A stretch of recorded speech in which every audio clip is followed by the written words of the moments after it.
드리겠습니다. 마태복음 16장 13절로 18절까지 말씀 순서대로 이렇게 15절부터 20절까지 하겠습니다. 마태복음 16장 15절부터 20절까지 말씀을 제가 드리겠습니다. 이르시되 너희는 날로 오라 하느냐. 시몬 베드로가 대답하여 이르시되 이르되 주는 그리스도시요 살아계신 하나님의 아들이시니이다. 예수께서 대답하여 이르시되 바요나 시몬아 내가 복이 있도다. 이를 내게 알게 하면 혈육이 아니요 하늘에 계신 내 아버지이시니라. 또 내가 내게 이르노니 너는 베드로라. 내가 이 반석 위에 내 교회를 세우리니 음부의 권세가 이기지 못하리라.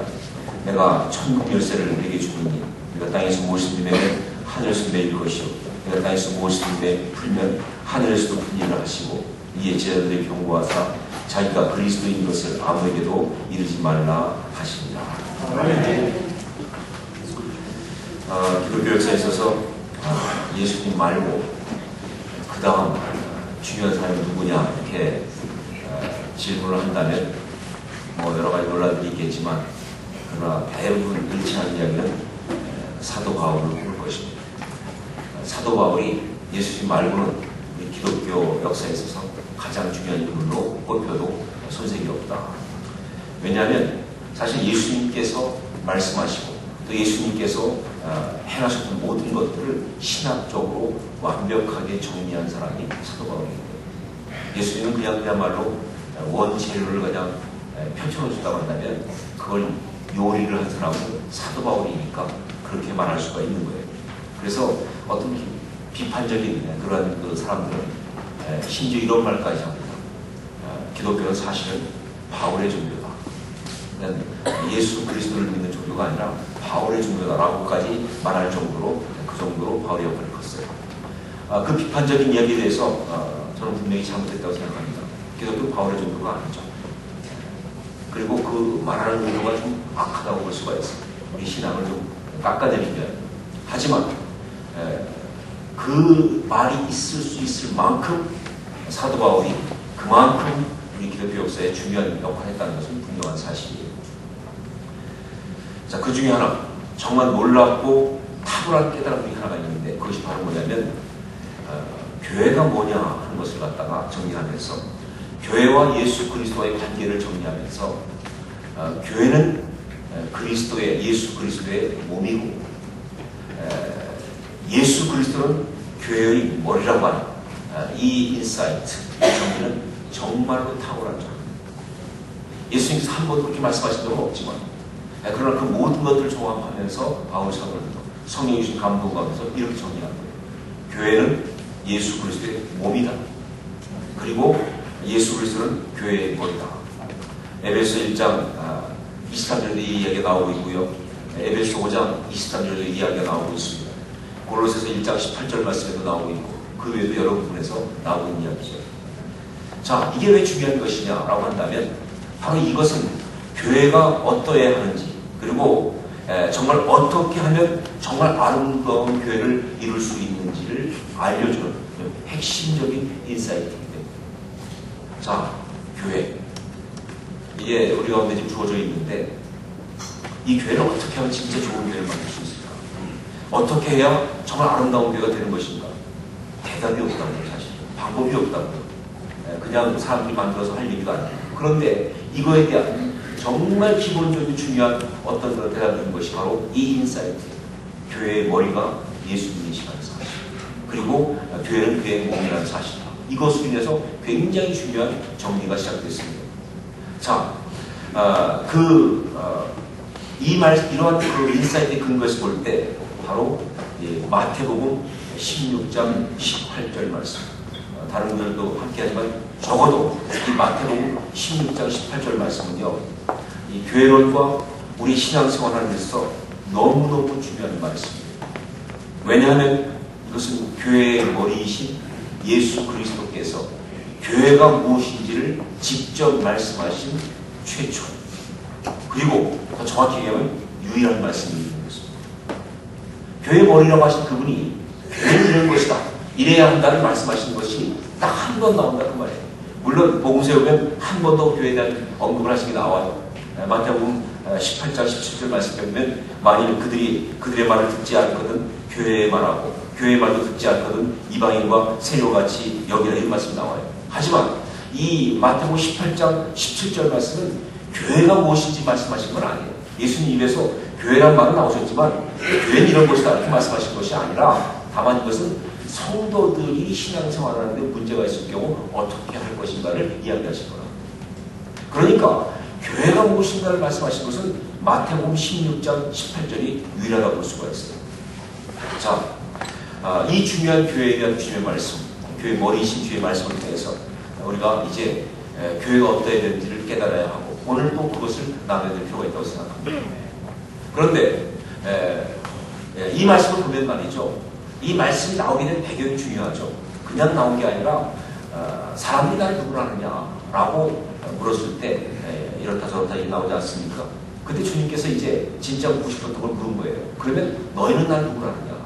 그때 베드로가 이 시몬 베드로가 주는 그리스도시요 살아계신 하나님의 아들이십니다 라고 고백했을 때 그 고백을 듣고 나서 이제 하신 말씀이 이 말씀이라고. 그러면서 주님이 이런 말씀을 하셨습니다. 너는 베드로라. 내가 이 반석 위에 내 교회를 세우리니. 이 말씀 속에서 교회에 대한 아주 중요한 하나의 우리가 전제랄까요? 발견할 것이 뭐냐? 우리 주님은 지금도 교회를 세우시는데 분명하죠. 우리 주님은 지금도 교회를 세우십니다. 그때만 한번 세우신 게 아니에요. 이 세우리라고 하는 이 말 자체가 그냥 쭉 가는 이 의미이기 때문에 지금도 교회를 세우시는데 그런데 그냥 세우시는 것이 아니라 사람을 통하여 세우십니다. 전능자시지만 뭐든지 하실 수 있는 분이지만 주님은 지금도 교회를 세우시는데 사람을 통해서 그것도 그냥 사람이 아니라 준비되고 부름받은 일꾼들을 통해서 주님은 당신의 교회를 세워가신다 하는 것이 중요합니다. 그래서 오늘 임직식이 중요한 것입니다. 오늘 임직식이 단지 그저 오늘 임직받는 그런 우리 집사님들 이분들의 개인적인 영적인 어떤 그런 경력이랄까요? 어떤 발전이랄까요? 어떤 성장이랄까요? 이런 의미에서만 중요한 게 아닙니다. 물론 그것도 중요합니다. 사실 안수 집사가 되고 나면요 집사가 되기 이전과 이후는 굉장히 큰 차이가 있어요. 본인들은 모르시지만 상당히 큰 차이가 있어요. 일단 사람들이 집사님이라고 부를 때 갈등들을 안 해요. 집사님이니까. 뿐만 아니라 이제 신앙에 대한 기대치가 달라지고 또 언행과 행동에 대한 어떤 그런 모든 기준이 달라지는 것이 분명합니다. 그런데 그러한 개인적인 면에서의 이 어떤 의미가 중요한 것도 있지만 그만큼 또 중요한 것이 뭐냐? 이 교회의 의미가 있습니다.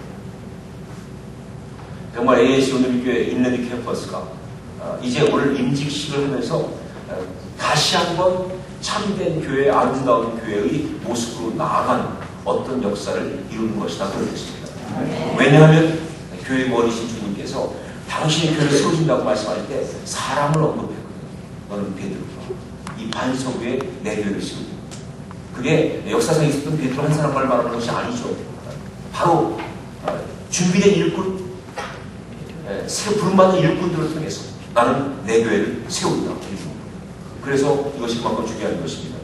자, 그러면 이제 어떤 일꾼이 될 때 우리 주님의 교회를 세우는 그런 일꾼이 될 수 있습니까? 이름을 베드로로 개명한다고 되는 문제는 아닌 것이죠. 분명히 그거보다 더 중요한 의미가 있습니다. 여러 가지가 있겠지만 세 가지를 말씀드리고 싶어요. 저는 이것을 주님이 주신 말씀으로 임직자들에게도 드리고 싶고 또 우리 모두의 기도 제목으로 함께 나누고 싶은 거예요. 이런 일꾼이 되게 하옵소서. 우리도 이런 일꾼이 되어야 할 줄 믿습니다. 이런 일꾼으로 서게 하옵소서. 제일 첫 번째 뭐냐? 바로 신앙 고백이 선명한 일꾼입니다. 베드로가 선택된 이유는 하나밖에 없어요. 신앙 고백을 잘했기 때문에 주는 그리스도시요 살아계신 하나님의 아들이십니다. 지금도 주님께서 당신의 교회를 세우시는 일꾼들은 어떤 사람인가 한다면 말이죠. 그 신앙 고백이 선명한 사람. 상황과 혹은 때와 상관없이 고백할 때는 고백하는 거예요. 시대가 바뀐다 할지라도 타협하지 않고 분명히 고백하는 거예요. 정확하게. 정말 이 믿음의 고백이 분명한 사람. 예수 그리스도의 주되심에 대한 고백이 분명한 사람들. 하나님의 어떤 하나님 계시에 대한 고백이 분명한 사람, 이 사람들을 통해서 주님은 당신의 교회를 세우신다고. 그래서 정말 오늘 임직하는 분들이 바로 이 부분에 첫 번째 마음을 두었으면 좋겠어요. 이제부터는 어떠한 자리에 가도 우리의 신앙 고백이 흔들리지 말게 하옵소서. 선명하게 하옵소서. 분명하게 하옵소서. 정말 온 나라가 우리 앞에서 우리의 고백과 반대되는 이야기를 하는 순간이 할지라도 그래도 그 앞에서도 나는 이렇게 믿습니다. 예수 그리스도 나의 주님이십니다. 하나님은 오직 유일하신 하나님이십니다. 온 세상을 하나님이 지으셨습니다. 라고 고백할 수 있는 그러한 일꾼 될 수 있기를 주님을 축원합니다. 첫 번째. 두 번째 뭐냐? 두 번째는 영적 전쟁에서 승리하는 전사가 되어야 합니다. 여기 말씀해 보면 주님께서 너는 베드로라 내가 이 반석 위에 내 교회를 세우니 그 다음에 하신 말씀이 음부의 권세가 이기지 못하리라. 이제 영적 전쟁은 우리 임직한 모든 분들에게 하나님의 일꾼된 분들에게도 선택사항이 아니라 필수사항입니다. 이제는 싸움을 안 할 수가 없어요. 해야 합니다. 그건 물론 성도일 때도 하지만 특히 임직 직분자가 되고 일꾼이 되군요. 그건 싸우는 자로 부름받는 거나 마찬가지예요. 군사로 부름받는 거예요. 영적 전쟁 하셔야 한다고요. 두 가지 부분에서 첫 번째는 스스로 자기 자신을 지키는 영적 싸움을 할 수 있어요. 마음을 노략질하고 생각을 노략질하고 이럴 때마다 스스로 자기 자신을 지키는 영적인 싸움. 교회 리더라고 하는 사람들이 정말 자기도 잘 못 지켜가지고 유혹에 넘어가거나 아니면 어떤 시험에 들거나 아니면 어떤 그런 어려움 가운데 먼저 낙심한다면 도대체 어떻게 교회가 세워지겠습니까? 이제 아니거든요.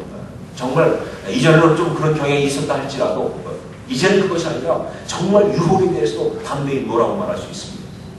시험들 상황이 올 수 있지만 예수 십자가 능력으로 승리한 역사가 있어야 되고 그리고 아무리 힘들어도 사람들이 다 낙심해도 그 앞에서 정말 풍랑만 같은 배의 바울사도처럼 걱정하지 마.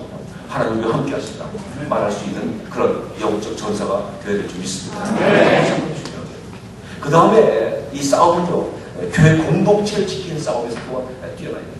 그래서 정말로 교회 공동체를 향해서 어떤 고백이 오고 어떤 문제가 있을 때 그때 이 하나님의 일꾼들이 정말 그 공동체를 지키기 위해서 그래서 때때로 할 수 있는 말도 하지 않고 때때로는 정말 두려운 가운데서 할 말을 하고 때때로는 기다려주기도 하고 품기도 하고 때때로는 치고 나갈 수 있는 사람들.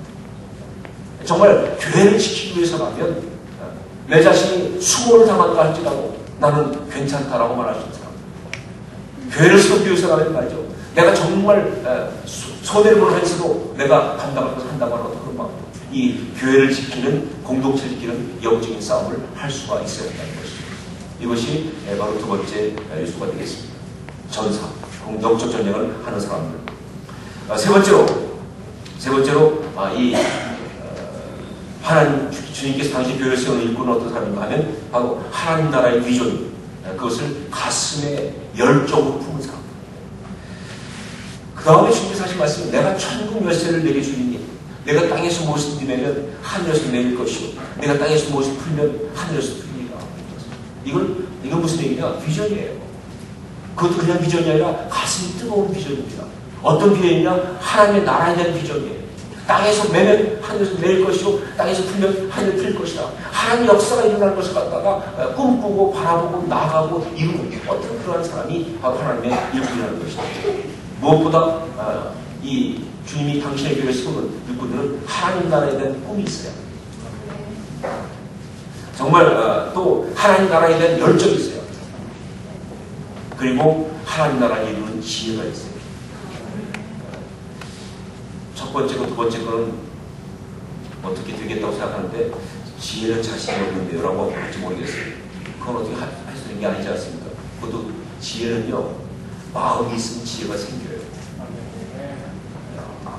그러니까 제가 그 목회에 대해서 배울 때 어떤 목사님 말씀하시는데 목회에 대해서 어떻게 전문가가 되느냐라고 얘기하면 생각을 제일 많이 하는 전문가가 됩니다. 그렇죠? 자나깨나 목회 생각을 하면 목회 전문가가 되는 거예요. 마찬가지예요. 교회에 대해서 하나님 나라에 대해서 더 마음 많이 주고 더 생각을 많이 하다 보면 다른 사람은 보지도 못한 지혜를 갖게 된다는 것이죠. 그래서 무엇을 맬지 무엇을 풀지 어떻게 하면 이것이 가는지를 알 수 있는 그런 지혜로운 일꾼이 된다는 것입니다. 정말 이번에 우리 인랜 캠퍼스의 임직 예배 또 창립 4주년에서 오면서 제가 와서 집회도 하면서 제 마음이 참 감사하고 좋아하고 그리고 또 굉장히 긍정적인 사인을 본 것은 와보니까 이 정원이 아주 아름답게 만들어졌다. 가을들이 아주 진짜 보통 상당히 수준 있게 만들어졌어요. 제 눈에는 그렇습니다. 전문가가 보는 거죠. 저는 그냥 그래 정말 이뻐졌다 이렇게 보기보다는 이것을 하나의 우리에게 주신 귀한 사인으로 한 것입니다. 보이는 교회를 이렇게 아름답게 만들어가는 보이지 않는 교회를 더 아름답게 만든다는 뜻이 아닙니까? 그 꿈을 가졌습니다. 여기에 보이는 의미에서 가든 만들고 야외 만들고 그래서 해가지고 좋은 캠퍼스 만든다는 그런 꿈보다 훨씬 큰 하나님의 나라를 이곳에 이루는 꿈을 가슴에 품을 수 있기 바랍니다. 네. 그 꿈을 향해서 마음을 열정을 다하다 보면 그래서 정말 기가 막힌 공동체 그러다 보면 지혜가 생길 것이고 그 지혜를 통해서 정말 그런 아름다운 교회가 이루어질 줄 믿습니다. 네. 주님 말씀하셨습니다. 너는 베드로라 이 반석 위에 내 교회를 세우고 2000년 전에 말씀하신 주님의 그 말씀을 짚고 오늘날 버전으로 다시 바꾼다면 우리 아두수 집사님들 한 분 한 분 이름 불러가면서 너는 내 일꾼이야. 바로 내가 내 이 고백과 헌신과 꿈과 열정 위에 내 교회를 세우리. 이렇게 말씀하신 걸로 믿습니다. 네. 이렇게 아름다운 교회가 될 수 있기를 주의 이름으로 축원합니다. 네. 기도하겠습니다. 하나님 아버지, 정말 우리 교회 머리신 주님께서 베드로라고 하는 준비된 일꾼을 향해서 보면서 교회 꿈을 펼치는 것처럼 오늘도 이제 임직을 통해서 아르시처럼 귀한 분들을 통해서 또 다시 한번 우리 AHO 교회 인내가 캠퍼스에 교회의 꿈을 펼치시는 줄 믿습니다. 좀 그렇게 주의 꿈을 이룰 수 있는 교회를 세우실 수 있는 일꾼 될 수 있도록 성령 주하게 해주시고 또 그런 일꾼들을 함께 세우며 나아가는 교회 되게 하여 주시옵소서 축복합니다. 예수님 이름으로 기도합니다.